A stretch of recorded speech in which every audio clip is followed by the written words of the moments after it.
मैं आज आपके सामने दो राज्यों की एक्साइज पॉलिसी के बारे में कुछ तथ्य रखना चाहता हूं। एक है गुजरात की शराब नीति, गुजरात की एक्साइज पॉलिसी, जिसमें उन्होंने शराबबंदी की हुई है। गुजरात में शराबबंदी की हुई है, लेकिन सब जानते हैं कि शराबबंदी के नाम पे ये लोग वहाँ पे हज़ारों करोड़ रुपए की नकली शराब बेचते हैं, सरकार को चूना लगाते हैं, जहरीली शराब लोग पीते हैं, लोग मरते हैं। खुलेआम सारे मीडिया में भी, अभी तो पिछले जब से ये हुश ट्रेजेडी हुई है लेटेस्ट वाली, सारे मीडिया में कई खबरें इस तरह की आई हैं जहां अलग अलग कोने में गुजरात के ये देखा गया कि किस तरह से इनके घरों में शराब बन रही है, इनके घरों में शराब बिक रही है, किस तरह से पूरे गुजरात में अलग अलग हिस्सों में किस तरह से खुलेआम शराब बिक रही है। ये आप सब लोगों ने दिखाया। ये सारा धंधा इनके ही लोग चलाते हैं, आपने दिखाया। और ये नकली शराब से मौत का पहला मामला नहीं है। ये लोग कहते हैं हमने गुजरात में शराबबंदी कर रखी है, लेकिन हर दूसरे तीसरे साल ऐसे मामले आते हैं जहां लोग जहरीली शराब पी के मर रहे हैं। और फिर जब पड़ताल होती है, मीडिया पड़ताल होती है, तो पता चलता है कि इन्हीं के लोग वहां शराब बेचने और बनाने में शामिल थे। जहरीली शराब पी के लोगों की जान जा रही है, लेकिन जहरीली शराब बेचने का, नकली गैरकानूनी तरीके से शराब बेचने का इनका धंधा दिन दूनी रात चौगनी तरक्की कर रहा है। ये मॉडल इन्होंने गुजरात में लागू कर रखा है। दूसरा है दिल्ली में लागू मॉडल। दिल्ली में हमारी सरकार पिछले साल एक नई एक्साइज पॉलिसी लेके आई, एक्साइज पॉलिसी 2021-22। 2021-22 की पॉलिसी लागू होने से पहले दिल्ली में सरकारी दुकानें थीं, ज़्यादातर सरकारी दुकानें थीं। सरकारी दुकानों के ज़रिए दिल्ली में शराब बिकती थी और खूब भ्रष्टाचार होता था उसमें, ब्रांड पुशिंग से लेके और कई तरीके की खबरें आती थी। मैंने खुद रेड कर करके भ्रष्टाचार पकड़ा था वहाँ पे। हमने उस पॉलिसी को ख़त्म करके एक नई पॉलिसी बनाई। दिल्ली में पहले कुछ दुकानें प्राइवेट भी होती थी, लेकिन जो प्राइवेट दुकानें थीं वो इन्होंने अपने ही यारों दोस्तों के नाम पे लाइसेंस दे रखे थे और उनसे लाइसेंस फीस भी कम लेते थे, बहुत कम लाइसेंस फीस लेते थे। और कई साल से लाइसेंस फीस भी नहीं बढ़ाई थी इन्होंने। तो ये सिस्टम ख़त्म करके ज़्यादातर सरकारी दुकानों का, जिनमें खूब भ्रष्टाचार था, और इनके नेताओं, रिश्तेदारों, इन सब की ड्राइवर और मेड के नाम पे चलती दुकानों को, इन सबको, सारे सिस्टम को बंद करके हमने नई पॉलिसी लगाई और बहुत पारदर्शी तरीके से हमने यहाँ पर शराब की दुकानों की नीलामी की। पहले, यहाँ आपकी जानकारी के लिए मैं बता दूं कि पहले दिल्ली में 850 दुकानें होती थीं। नई पॉलिसी में हमने तय किया कि जितनी दुकानें पहले होती थीं उससे एक भी दुकान फालतू नहीं खोली जाएगी, वही 850 दुकानें रहेंगी। पहले इन दुकानों से सरकार को करीब 6000 करोड़ रुपए का रेवेन्यू मिलता था शराब पॉलिसी में।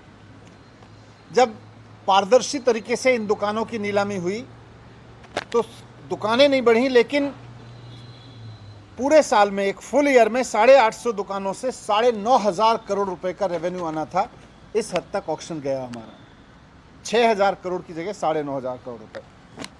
तो इस तरह एक साल में नई पॉलिसी के तहत सरकार की आय 1.5 गुने से ज़्यादा बढ़ जाती, करप्शन खत्म हो जाता। लेकिन नई पॉलिसी आने से इन लोगों ने जो भ्रष्टाचार मचा रखा था वो रुक गया, वो खत्म हो गया। तो इन लोगों ने पूरा प्लान बनाया कि इस नई पॉलिसी को फेल किया जाए। एक एक करके इन्होंने जितने प्राइवेट दुकान वाले आए थे उनको ईडी की धमकी दी, सीबीआई की धमकी दी। तो प्राइवेट दुकान चलाने वालों को, जो सरकार को ज़्यादा रेवेन्यू दे रहे थे, क्योंकि सरकार ने ट्रांसपेरेंट तरीके से उनको दुकानें दी थी ओपन ऑक्शन करके, तो उनको इन्होंने ईडी से धमकाया, सीबीआई से धमकाया। तो बहुत सारे शराब वाले तो, दुकान वाले तो बेचारे, कई सारे लोग तो दुकान छोड़ के चले गए। और आज दिल्ली में जो नई पॉलिसी में भी 850 दुकानें हो सकती थीं, आज दिल्ली में कुल 468 दुकानें चल रही हैं। और 1 अगस्त से कई और दुकान वाले भी, क्योंकि ये सीबीआई से डरा रहे हैं, ईडी की धमकी दे रहे हैं दुकान वालों को, तो ये 468 दुकानों से भी और कम हो जाएंगी। कई और लोग दुकानें छोड़ के जाने वाले हैं। इनका मकसद है कि दिल्ली में शराब की किल्लत पैदा करो। इनका मकसद है कि दिल्ली में लीगल तरीके से बिकने वाली शराब का क्वांटम कम करते चले जाओ। अब मैं आपके सामने एक थोड़ा सा और डेटा रखना चाहता हूं कि दिल्ली में और बाकी राज्यों में शराब की बिक्री की, शराब की दुकानों की पर कैपिटा संख्या क्या है, उसका एक डेटा है। गुड़गांव में जहां बीजेपी का शासन है, 4166 लोगों पे शराब की एक दुकान है।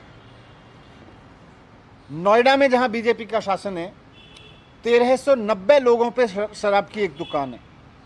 बेंगलोर में जहां भारतीय जनता पार्टी की सरकार है, 12,179 लोगों पर एक दुकान है। बीजेपी का गोवा है, गोवा में 761 लोगों पे एक दुकान है।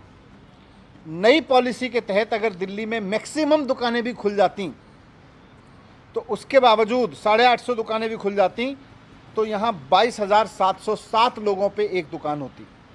और आज जब 468 दुकानें हैं तो 41,192 लोगों पे एक दुकान है। इसी से अंदाज़ा लगाया जा सकता है कि ये ईडी की धमकी देके, सीबीआई की धमकी देके चाहते हैं कि लीगल शराब का धंधा यहाँ भी बंद हो और इलीगल धंधे को बढ़ावा मिले, नॉन ड्यूटी पेड धंधे को बढ़ावा मिले, स्पिरिट्स लिकर को बढ़ावा मिले। ये इनका पुराना धंधा था, ये वापस उस धंधे को लाना चाहते हैं। अगर दिल्ली में लाइसेंस शुदा दुकानों की कमी होती है, अगर वैध तरीके से उपलब्ध शराब की कमी होती है तो नकली शराब का कारोबार बढ़ता है, वो इनको फ़ायदा देता है। इसीलिए इन्होंने ईडी और सीबीआई की धमकी दे दे के दिल्ली सरकार के अफसरों को भी इतना डरा दिया है कि अब जो दुकानें खाली हो रही हैं उनका कोई लाइसेंस करने को तैयार नहीं है। दुकानें जैसा मैंने बोला बहुत सारी खाली हुई, अरबी और भी होंगी, लेकिन इन्होंने ईडी और सीबीआई की धमकी दे दे के अफसरों को इतना डरा दिया है कि अब कोई जो दुकानें खाली हो रही हैं उनका ठेका देने को, उनका ऑक्शन करने को, उनका टेंडर करने को तैयार नहीं है, उनकी नीलामी करने को तैयार नहीं है। और जो एग्जिस्टिंग पॉलिसी है, जो 2021-22 की पॉलिसी है, वो 31 जुलाई को अब ख़त्म हो रही है। डर के मारे कोई ऑफिसर इस पॉलिसी को भी आगे बढ़ाने को तैयार नहीं है। इन्होंने पूरी सीबीआई की धमकी दे रखी है, सबको ईडी की धमकी दे रखी है। तो कुल मिला के इन्होंने दुकान वालों को डरा के और अफसरों को डरा के दिल्ली में ऐसे हालात बनाने की कोशिश की है जिससे 1 अगस्त से दिल्ली में एक्साइज ड्यूटी देने वाली दुकानें कम से कम होती चली जाएं और इससे इनका अवैध शराब का धंधा फिर से यहाँ पे फलने फूलने लगे। क्योंकि 1 अगस्त के बाद अगर सरकार निर्णय नहीं लेगी तो कोई पॉलिसी हो, यहाँ पे कोई पॉलिसी नहीं होगी, ये लोग चाहते थे। और अगर दिल्ली में वैध शराब की जानबूझ के कमी कर दी गई तो इसके बाद ये लोग गुजरात की तरीके से यहाँ भी धड़ल्ले से नकली शराब बेचना चाहते हैं। दिल्ली में भी फिर हमें बहुत दुख है, लेकिन दिल्ली में भी अगर ऐसा होता है तो नकली शराब बिकती है तो कोई बड़ी चीज़ नहीं है। जैसे जहाँ जहाँ नकली शराब बिकती है वहाँ फिर जहरीली शराब पी के लोगों की मौत होती है, हुश ट्रेजेडी होती है। दिल्ली में भी होने लगेगी, लेकिन हम ये नहीं चाहते और ना हम ऐसा होने देंगे। इसलिए हमने तय किया कि फ़िलहाल जो नई पॉलिसी है उसको बंद करके सरकारी दुकानें खोलने के आदेश हमने दिए हैं, क्योंकि इन्होंने दुकानदारों को डरा रखा है, इन्होंने अफसरों को डरा रखा है।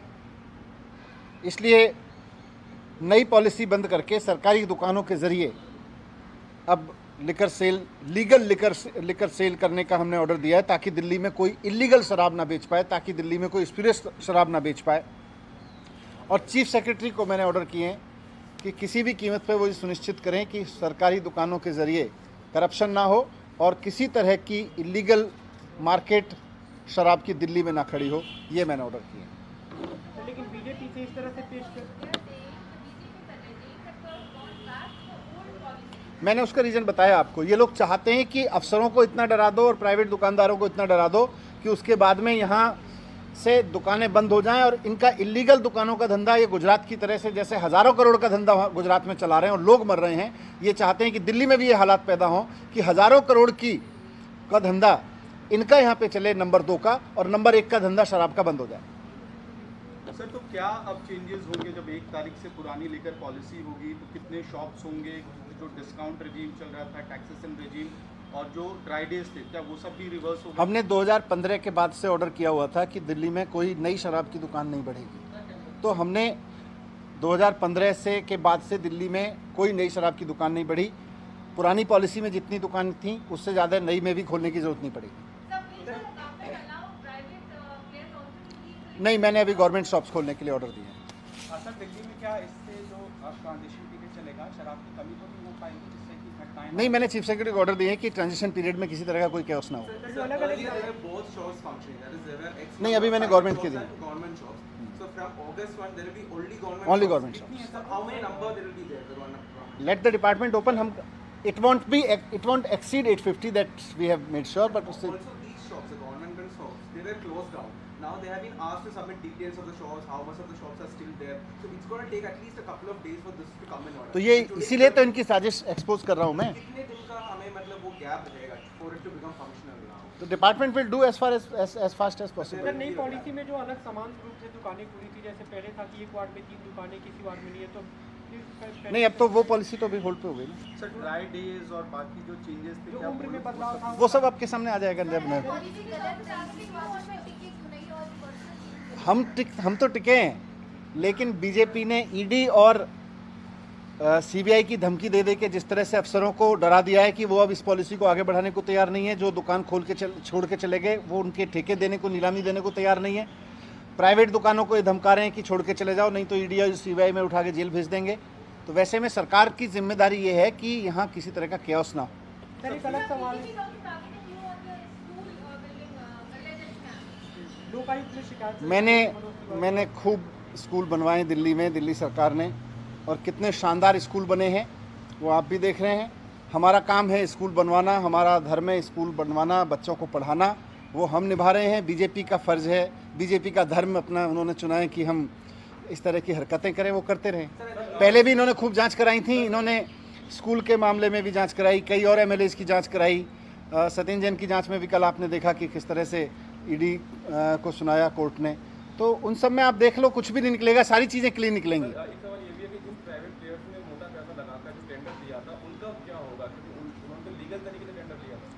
हाँ, लेकिन अब लीगल तरीके से उन्हीं को धमका रहे हैं ना, इलीगल तरीके से।